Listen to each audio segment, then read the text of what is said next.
August 21 വിശുദ്ധ പത്താം Pius മാർപ്പാപ്പ. ഞാൻ ദരിദ്രനായി ജനിച്ചു, ദരിദ്രനായി ജീവിച്ചു, ദരിദ്രനായി തന്നെ മരിക്കാനും ആഗ്രഹിക്കുന്നു എന്ന് വെളിപ്പെടുത്തിയ വിശുദ്ധൻ, ദിവ്യകാരുണ്യത്തിന്റെ പാപ്പ എന്നറിയപ്പെടുന്ന വിശുദ്ധ പത്താം പിയൂസ് മാർപ്പാപ്പ 1835 ജൂൺ 2 ഇറ്റലിയിലെ റീസിൽ ഒരു ദരിദ്ര കുടുംബത്തിൽ ജനിച്ചു. ജൂസപ്പെ മെൽക്കിയോർ സാർത്തോ എന്നായിരുന്നു വിശുദ്ധന്റെ യഥാർത്ഥ പേര്.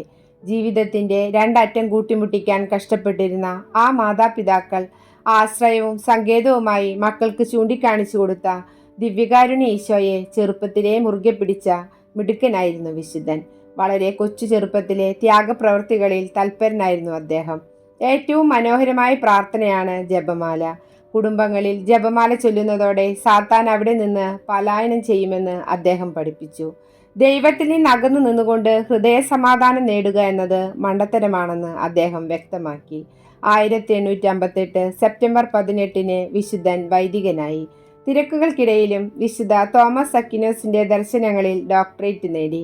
വികാരിയിൽ തുടങ്ങി സഭയുടെ പദവികൾ ഓരോന്നായി ചവിട്ടിക്കയറി വിശുദ്ധൻ അവസാനം 1903 ജൂലൈ 20 ലിയോ 13 പാപ്പ ദിവംഗതനായപ്പോൾ നടന്ന തെരഞ്ഞെടുപ്പിൽ വിശുദ്ധൻ പത്താം പിയൂസ് പാപ്പയായി അധികാരത്തിലേറി.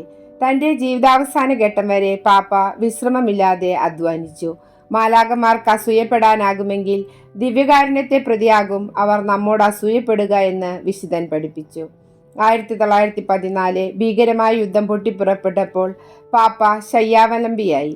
1914 ഓഗസ്റ്റ് 20 പാപ്പ ഇഹലോകവാസം വെടിഞ്ഞു. ക്രിസ്തു സദൃശനായ സൗമ്യനും എളിമയുള്ളവനുമായ പാപ്പ മരിച്ചത് ലോകത്തെ നിശ്ചലമാക്കി.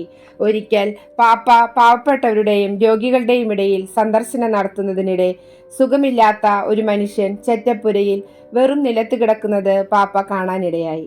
ആ ദിവസം അദ്ദേഹത്തിന് ഉറങ്ങാൻ കഴിഞ്ഞില്ല. ആ മനുഷ്യന്റെ ദുരവസ്ഥയായിരുന്നു പാപ്പായുടെ ചിന്തയിൽ.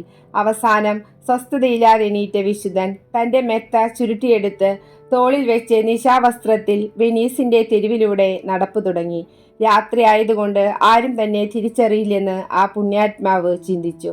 പക്ഷേ പെട്രോളിങ്ങിന് റോഡിൽ നിന്നിരുന്ന പോലീസുകാർ കള്ളനെന്നു കരുതി അദ്ദേഹത്തെ പിന്തുടർന്നു. തടഞ്ഞു നിർത്തിയപ്പോൾ ആ വെനീസ് നഗരത്തിന്റെ പാപ്പയെ കണ്ട് അവർ ഞെട്ടിപ്പോയി. ആകർഷകമായ വ്യക്തിത്വത്തിന്റെ ഉടമയും അതോടൊപ്പം മാലാഖയ്ക്കൊത്ത അദ്ദേഹത്തിന്റെ ദയാവായ്പും എല്ലാവരെയും അമ്പരപ്പിക്കുന്നതായിരുന്നു. 1943 കല്ലറ തുറന്നു പരിശോധിച്ചപ്പോൾ യാതൊരു മുൻകരുതലും എടുക്കാതിരുന്നിട്ടും പാപ്പായുടെ ശരീരം അഴുകാതെ കാണപ്പെട്ടു.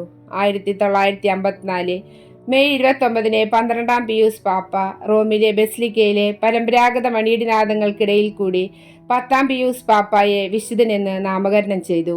താൻ കിടന്നിരുന്ന മെത്ത പോലും ദാനം ചെയ്ത വിശുദ്ധ പത്താം പിയൂസ് മാർപ്പാപ്പയെ ലാളിത്യത്തിൽ വളർന്നു വരുവാൻ ഞങ്ങൾക്ക് വേണ്ടി മാധ്യസ്ഥം അപേക്ഷിക്കണമേ.